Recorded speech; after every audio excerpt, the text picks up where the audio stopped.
네, 마가복음 8장 계속 묵상하겠습니다. 8장 11절입니다. 11절. 8장 11절부터 15절까지. 제자들은 아직도 깨닫지 못하고 있다라는 겁니다. 네, 제자들에 대해서 예수님이 강력한 제자 훈련을 행하셨지만 아직까지 지금 이 제자들의 몽매함이 사실은 해결되지는 않았다. 결국 예수님이 십자가에 죽으시고 부활하신 후에야 제자들이 깨닫게 되죠. 그리고 성령이 강림하신 후에야 제자들이 순교자의 용기를 얻게 되는 겁니다. 그러니까 이걸 이제 우리에게 왜 이게 이제 우리가 중요하냐면은 믿음이라는 것은 한순간에 갑자기 0점에서 100점이 되는 게 아니다. 믿음은 상당한 시간이 걸리면서 자란다. 믿음이 1점이라도 구원을 받습니다. 이게 놀라운 거죠. 자, 믿음이 100점이 돼야 구원을 받는다는 게 아니라 0점이 아니라 1점만 돼도 구원은 받는다는 거예요. 그게 하나님의 놀라운 은총이죠. 근데 1점짜리 믿음으로도 구원은 받는데 1점짜리 믿음을 가지고는 하나님의 나라를 위해서 일할 수 있을까요? 없을까요? 거의 불가능하다고 봐야 되죠. 그래서 믿음이 자라나야 된다는 거예요. 지금 이 제자들에게도 믿음이 전혀 없는 건 아니에요.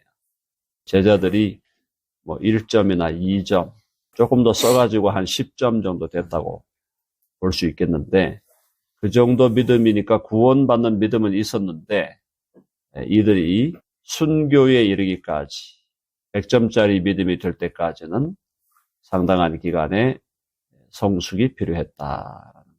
자, 이런 상황에서 바리새인들과 서기관들은 예수님을 잡아 죽이기 위하여 혈안이 되어 있습니다. 혈안이라는 게 무슨 말입니까? 피눈이 되어 있다. 피눈. 눈에 불을 켜고 지금 달려들고 있는데요. 자, 한번 보십시다. 11절. 바리새인들이 나와서 예수를 힐난하며 그를 시험하여. 바리새인들이 지금 어제도 말씀드렸지만은 지금 종교 사업을 하고 있거든요. 이 사람들. 바리새인들은 종교 사업가들이에요. 종교 기업가들. 종교를 내세우고 표방을 하지만은 이 사람들의 본질은 악덕 기업입니다. 악덕 사업자들이에요.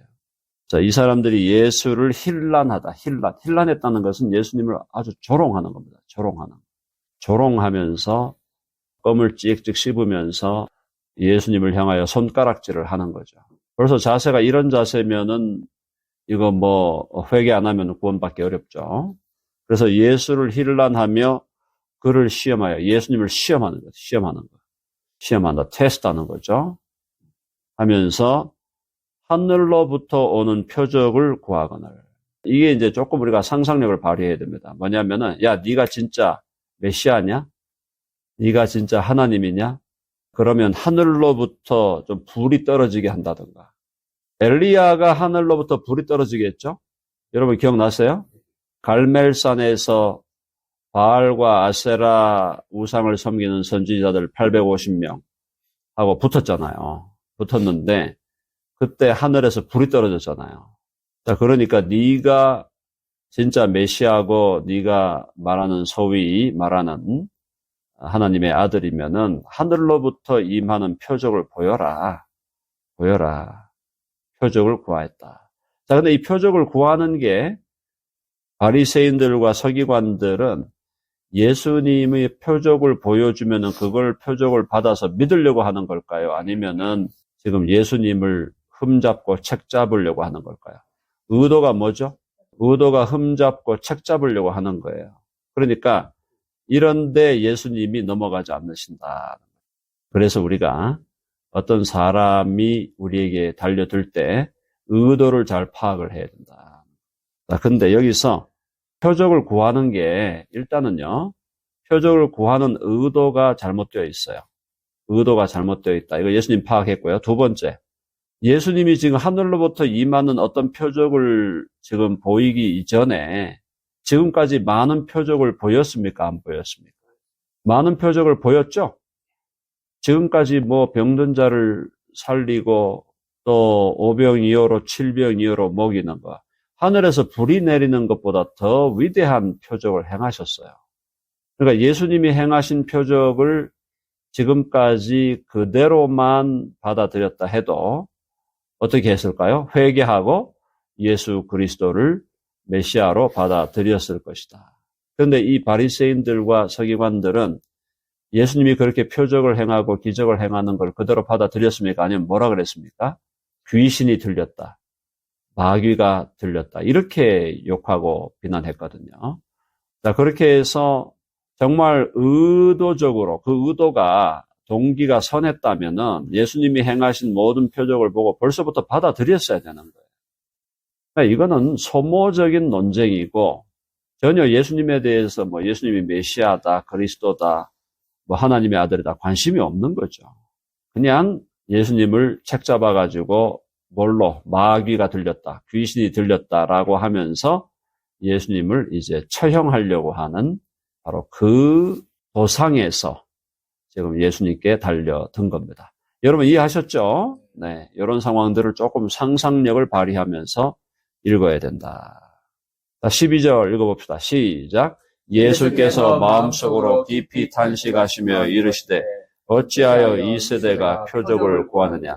내가 진실로 너희에게 이르노니 이 세대에게 표적을 주지 아니하리라 하시고.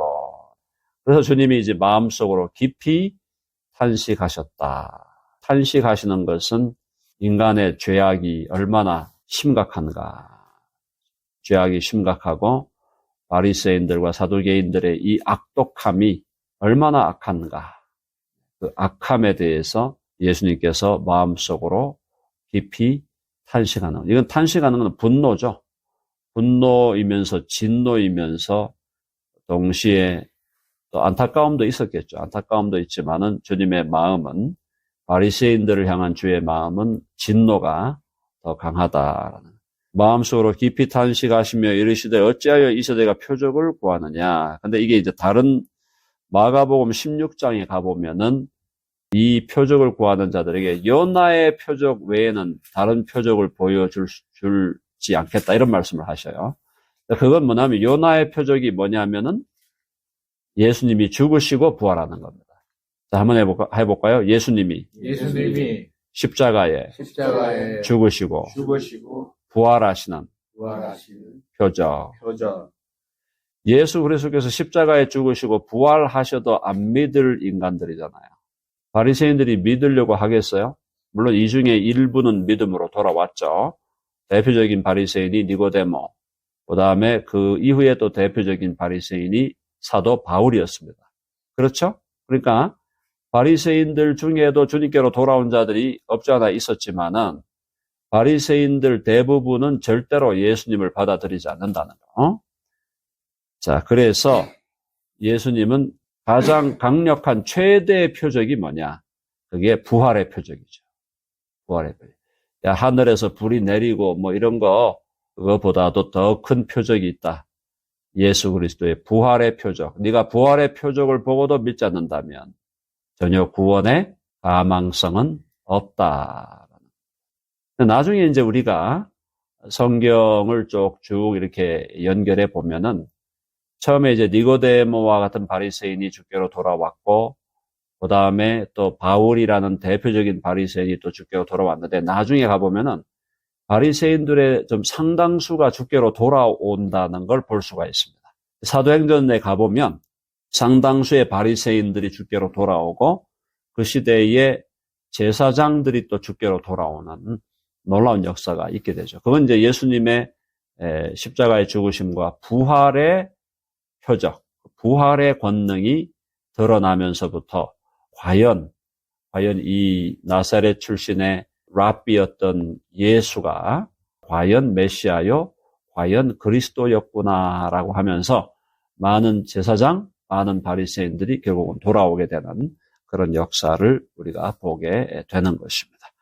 어쨌든 여기서 지금 이 현 단계에서 지금 마가복음 8장의 이 단계에서는 바리새인들은 대부분이죠. 대부분의 바리새인들이 결국은 예수 그리스도를 잡아 죽이려고 하는 그 악한 악한 계획을 마음에 품고 예수님께로 지금 달려들고 있다라는 걸 우리가 이해해야 되겠습니다.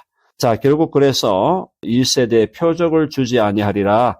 다른 말로 요나의 표적 외에는 예수님이 십자가에 죽으시고 부활하시는 것, 그것이 가장 위대한 표적이므로 너희들은 그것을 보고 믿으라. 근데 그것을 보고도 믿지 못한다면 너희들에게는 아무런 소망이 없다라는 겁니다. 그들을 떠나 다시 배에 올라 건너편으로 가시니라. 예수님의 놀라운 표적의 말씀이었고, 자, 넘어갑니다. 헤롯의 누룩을 주의해라. 자, 제자들이 떡 가져오기를 잊었음에, 지금 광주리가 몇 광주리 남았죠? 7광주리가 남았는데도 가져오질 않았어요. 이 근무 태만입니다, 이거. 그죠? 근무 태만이야, 지금. 이 제자들이 보니까 정신이 없어요. 예수님이 많이 좀 참으시는 것 같아요. 자, 그래서 떡 가져오기를 잊었음에 배에 떡 1개밖에 그들에게 없더라. 왜 태만하고 왜 나태해졌을까요? 떡 안 가져가도 또 주님이 떡 만드시겠지. 이런 생각하는 거겠죠. 사람들은 다 비슷하게 생각하니까. 아니, 그걸 챙겨와야지 왜 그걸 또 그냥 놔두고 와. 어쨌든 거기에 대해서 주님이 더 다른 말씀이 없기 때문에 넘어가겠습니다. 자, 15절 보니까 예수께서 경고하여 이르시되, 경고합니다. 경고한다는 건 조금 이제 예수님이 이제 안색이 살짝 변하신 거죠. 경고하여 이르시되 삼가 바리새인들의 누룩과 헤롯의 누룩을 주의하라. 이 누룩이라는 것은 이게 빵 얘기하는 거 아니거든요. 자, 그러니까 지금 예수님은 좀 다른 차원의 얘기를 하는데 이 누룩은 뭘 의미하는 거냐? 이 누룩은 교훈이에요. 교훈, 가르침. 바리새인들의 가르침, 또 헤롯의 가르침, 헤롯의 주장, 이걸 얘기하는 겁니다. 그러니까 바리새인들의 누룩, 바리새인들이 가르치고 주장하고 바리새인들이 교훈하려는 거, 바리새인들의 사상을 얘기하는 거예요. 사상. 누룩을 주의하라. 그리고 헤롯의 누룩 주의하라. 헤롯의 사상이죠. 자, 바리새인의 누룩, 바리새인의 사상은 뭡니까? 바리새인들의 누룩과 사상이 뭐였을까요? 그렇죠. 율법주의죠. 율법주의가 이제 기본인데, 바리새인들은 율법주의 플러스 뭡니까? 형식주의죠. 형식주의. 마음은 없어요. 마음은 하나도 없어요. 근데 겉으로만 퍼포먼스를 하는 겁니다. 형식주의. 율법주의. 그 다음에 이제 바리새인들이 가장 위험했던 게 뭐냐? 위선. 그 위선이 영적 교만이었죠. 영적 교만. 그러니까 바리새인들이 갖고 있던 온갖 나쁜 것들, 바리새인들이 그들이 가르치고 있었던 그런 율법주의적인 것들, 인간의 공로주의, 또 여러 가지 그들의 형식주의, 또한 그들이 다른 사람보다 영적으로 더 높다라고 하는 영적인 교만 등등등 이런 것들을 주의하라. 그런 것들에 물들면 안 된다. 오늘날에도 바리새인들이 많고요. 자칫 잘못하면 우리도 바리새인이 될 수가 있어요. 본질이 바리새인이 아니더라도 우리가 때때로 바리새인의 함정에 빠질 수가 있습니다. 우리도 형식주의에 빠질 수 있고, 우리도 영적인 교만에 빠질 수 있고, 우리도 율법주의에 빠질 수 있고, 우리도 공로주의에 빠질 수 있어요. 자, 이런 것들 우리가 주의해야 되겠죠? 율법주의와 공로주의. 어떤 거죠? 율법주의. 율법주의는 행위로 하나님 앞에 의롭다함을 얻으려고 하는 겁니다. 행위로 하나님 앞에 의롭다함을 받을 육체가 있습니까? 없습니까? 로마서가 말씀하죠. 율법의 행위로 하나님 앞에 의롭다함을 얻을 육체가 없느니라. 왜 그렇습니까? 인간의 본성은 전적으로 타락되어 있기 때문에 인간이 아무리 선하고 거룩하고 정말 이 순간 저는 절대적으로 거룩합니다라고 그렇게 마음먹고 행하더라도 거기에 죄가 더덕더덕 붙어있다 이 말이에요. 더러운 걸레와 같다 그랬잖아요. 그러니까 율법주의는 안 되는 겁니다. 절대로 율법을 지키고 그걸 행한다고 하나님 앞에 완전한 의를 올려드릴 수 없어요. 이미 기본기가 지금 더러운 의복이라 그랬어요. 의복. 걸레와 같은 인생이에요. 율법주의 안 되고. 공로주의? 공로도 똑같죠? 내가 공로를 세워서 하나님께 용납함을 받겠다. 공로를 세우더라도 아까 말씀 똑같아요. 율법주의가 똑같죠. 어떤 일을 해도 다 그것이 하나도 100% 깨끗하고 정결한 일이 없어요. 다 더러운 냄새가, 오물 냄새가 나는 것이 인간의 행위예요. 그러니까 인간의 행위로 하나님 앞에 가려고 하는 그 자체가 이미 허망한 짓이죠. 허망한 짓. 자, 그 다음에 형식주의는 우리가 이제 믿음 생활을 하면서도 형식적으로 할 가능성이 상당히 있습니다. 그런 부분 우리가 주의해야 되겠죠? 우리가 마음을 다하고 뜻을 다하고 힘을 다하여 주님을 사랑하라. 물론 이제 우리가 예수 그리스도를 믿음으로 구원받은 사람들의 삶 속에서는, 자, 이 놀라운 얘기 제가 자주 드리는 얘기가 아니기 때문에 한 번 더 다시 정확하게 말씀을 드립니다. 자, 우리가 예수 그리스도를 주와 구주로 믿어 구원받은 상태에서도 우리의 선행이 100% 깨끗할까요? 아니에요. 우리가 예수님을 믿음으로 구원받은 자로서 선한 일을 해도 거기에는 우리의 이기적인 욕망이 섞여 있을 수 있고, 이기적인 계산이 섞여 있을 수 있고, 이기적인 야망이 섞여 있을 수 있습니다. 그럼에도 불구하고 하나님께서 예수 믿는 우리가 행하는 그 부족한 선행을 완벽한 것으로 받으신다. 놀라운 일이죠. 여러분 아멘 하십니까? 네. 이걸 믿으셔야 돼요. 그러니까 예수님을 믿고 우리가 구원받아서 하나님의 자녀가 되면, 하나님의 자녀가 되어서 선한 일을 해도 서툰 일이에요. 다 서툰 일이고 중간중간에 빵꾸 나고 냄새 나고 하는 일들이에요. 우리가 선한 일을 한다고 해도 목회자로 섬기고, 그죠? 사역자로 섬기고, 또 찬양 인도하고, 우리가 또 같이 합창하고, 또 모여서 우리가 새벽기도 드리고, 헌금도 하고, 온갖 선한 일을 우리가 하지만, 예수님 믿고 나서 하는 우리 선한 일도 다 모두가 뭡니까? 모두가 다 완전한 것이 아니다. 이 말이에요. 그래도 하나님은 그걸 완전한 것으로 받으신다. 마치 어머니가 혹은 할머니가 혹은 할아버지가 어린 손자와 손녀의 재롱을, 손자, 손녀의 재롱이 얼마나 탁월하겠습니까? 근데 그것을 마치, 완전하다. 정말 잘했다. excellent. 그렇게 얘기하잖아요.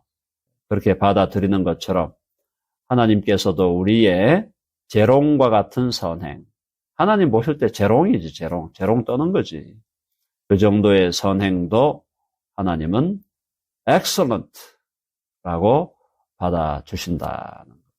그래서 우리가 칸타타 하는 거예요. 아멘 하시죠? 우리가 칸타타 우리가 열심히 하고 잘 하지만 그래도 프로페셔널하게 잘하는 분들에 비하면은 점수가 10점, 20점 정도 많이 줘서 한 50점 정도 되겠죠. 그래도 하나님은 그거를 excellent job이라고, 정말 잘했다, 탁월하다, 이렇게 하나님은 받아주신다. 자, 그래서 예수 그리스도를 믿는 사람들은 주도적인 사람이다. 거룩한 행동주의. 해봅시다. 거룩한 행동주의. 실패와 실수를 두려워하지 않아요. 시도하지 않는 것이 더 문제예요. 손자, 손녀가 할머니, 할아버지 앞에 와가지고 재롱 좀 떨어봐 그랬는데, 저는 못해요. 절대 못해요. 해봤자 50점, 해봤자 10점이에요. 막 그러면서 재롱을 안 떨겠다고 계속 빼고 있다. 좀 문제가 있는 거죠. 그런 아이들은. 그게 아니에요. 할아버지, 할머니 앞에서 재롱을 좀 떨어봐. 그러면 신나가지고 막 떱니다. 그렇게 해도 할머니, 할아버지가 excellent 하면서 박수 쳐주고 용돈도 주고 하는 거잖아요. 똑같은 거예요. 우리도 하나님 앞에 가서 하나님 앞에서 우리가 어떤 일을 해도, 예배를 드려도 그 예배가 얼마짜리 예배가 되겠습니까? 그래도 하나님은 그걸 귀하게 excellent한 잡이다. 너희 예배가 너무나 탁월했다. 너희 오늘 칸타타가 너무너무 탁월했어. 오늘 찬양과 기도와 설교와 헌금과 또 식탁 봉사와 등등등, 설거지하고 쌀 씻고 음식 맞춰가지고 오고, 이런 것들을 다 하나님이 보실 때, 엑셀런트하다, 이렇게 하나님이 받으시고 칭찬하신다. 하시는 것이다. 여러분 하나님의 마음을 아시겠죠? 그러니까 우리가 시도하지 않는 게 더 무서운 죄예요. 하나님을 위해서 뭔가 하지 않으려고 하는 게 그게 더 무서운 죄라니까. 하려고 하면서 저는 순도가 100%가 아니에요. 제가 늘 하는 얘기가 순도 100% 되려면 죽고 나야 돼요. 죽고 나야 된다니까. 죽고 나서야 순도 100%가 나오지. 이 땅에서 무슨 순도 100%가 어디 있어요. 냄새나고 부족하고 한 거지만 하나님이 그걸 그대로 엑설런트한 것으로 받으신다. 그렇다고 해서 그냥 대충 하고 넘겨라 이 말이 아니고 더 엑설런트하게 하려고 해야 되죠. 그 마음을 주님께서 그렇게 귀하게 보신다. 그래서 바리새인의 이 상태가 얼마나 위험한가. 영적으로 교만한 거. 너희들은 전부 다 그러면서 자기들은 하나님 앞에서 잘하고 있다고 생각합니다. 잘하고 있다고. 엉터리로 하고 있으면서 냄새나는 그런 짓거리들을 하고 있으면서 종교 사업하면서 사람들 혹세무민하는 그런 바리새인들에 대해서 예수 그리스도께서 가장 진노하셨다. 예수님이 화를 가장 많이 내신 대상이 바리새인들이에요. 서기관들이에요. 그 시대의 종교 지도자들에 대해서 예수님은 진노하셨어요. 성전에 가서 비둘기 팔고 돈 바꾸고 하는 그런 자들을 또 채찍을 들고 막 그걸 뒤집어 엎으면서 주님의 진노가 누구를 향했나? 어떤 자들을 향했나? 주님의 진노는 그 시대에 아픈 사람들이나 병든 사람들, 다 죽어가는 사람들, 그런 사람들에게 주님의 진노가 향한 게 아니고 윤리적으로 실패한 강도 같은 사람들에게 주님의 진노가 향한 게 아니에요. 주님의 진노는 바로 종교 지도자들, 영적인 교만과 위선 속에 있었던 사람들. 우리가 그런 부분에 대해서 우리도 주의하면서 살아가야 될 줄로 믿습니다. 아멘 하시죠? 네. 여기까지 하고 모레 이어서 하도록 하겠습니다.